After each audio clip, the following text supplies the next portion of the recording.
አብ ወወልድ ወመንፈስ ቅዱስ አሐዱ አምላክ አመሰው ለወርኃ ጥር በዛቲ ዕለት አይረፈ አብ ቅዱስ አባ ሶል ጴጥሮስ ሊቀ ጳጳሳት ዘሀገረ ሮሜ። አንድ አምላክ በሚሆን በአብ በወልድ በመንፈስ ቅዱስም ጥር 7 በዚች ቀን የከበረ አባት የሮሜ ሀገር ሊቀ ጳጳሳት ሶል ጴጥሮስ አረፈ።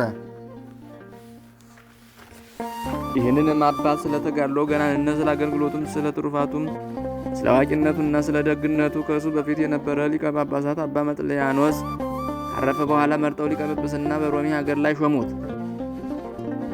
በሐዋርያት አለቃ በጴጥሮስ ወንበር በተቀመጠ ጊዜ የሌኒ ልጅ የሆነ ንጉሥ ቆስጠንጢኖስን የክርስትና ጥምቀትን አጠመቀው። ከከሃዲያን ጋር ስለሚያደርገው ጦርነት ምክንያት ገና አልተጠመቀም ነበርና የጣዖታትንም ቤቶች አፍርሶ የእግዚአብሔርን አብያተ ክርስቲያናት ሰራቸው። የዚህም አባት የሶል ጴጥሮስ ገድሉ እጅግ ብሩህ የሆነ ነው።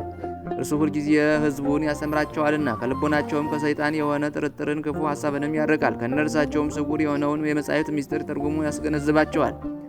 አይሁድንና ዮናናውያንንም ሁልጊዜ ይከራከራቸው ነበር። እርሳቸውም ብዙዎችን መልሶ ወደ ቀናች ሃይማኖት አስገባቸው። የክርስትና ጥምቀትን አጠመቃቸው። ስሙም በምእመናን ዘንድ ፈጽሞ የሚያስፈራ ሆነ። እግዚአብሔርን ስለማወቅና ስለ ወልደ እግዚአብሔር ሰው መሆን ብዙ ድርሳናትን ደረሰ። በተሾመ በሰባተኛውም ዓመት ስለ አርዮስ በኒቂያ ከተማ ሃይማኖታቸው የቀና የ318 የከበሩ አባቶች የአንድነት ስብሰባ ሆነ። ይህም አባት ሶል ጴጥሮስ ከእርሳቸው አንዱ ነበር። አርዮስንም ከተከታዮቹ ጋር ረገመው፣ አውግዞም ለየው። በሹመቱም 11 ዓመት ኖረ። መልካም ተጋድሎንም ፈጽሞ እግዚአብሔርን አገልግሎ በሰላም አረፈ። እግዚአብሔር ምስጋና ይሁን፣ እኛንም በዚህ አባት ጸሎት ይማረን፣ በረከቱም ከእኛ ጋር ትኑር ለዘላለሙ አሜን። ሰላም ለጴጥሮስ ሶል ሰላም ለከ ጴጥሮስ ሶል መጥምቀ ቆስጠንጢኖስ ንጉሥ ከሳቴ መስቀል መዋይለ እብሬት ከኮነ እብሬተ ርት ወሳይል እስመ ተቀጥቀጠ ዳጎን ወወድቀ ቤል በከመ ቀዳሚ ኢሳይያስ ይብል።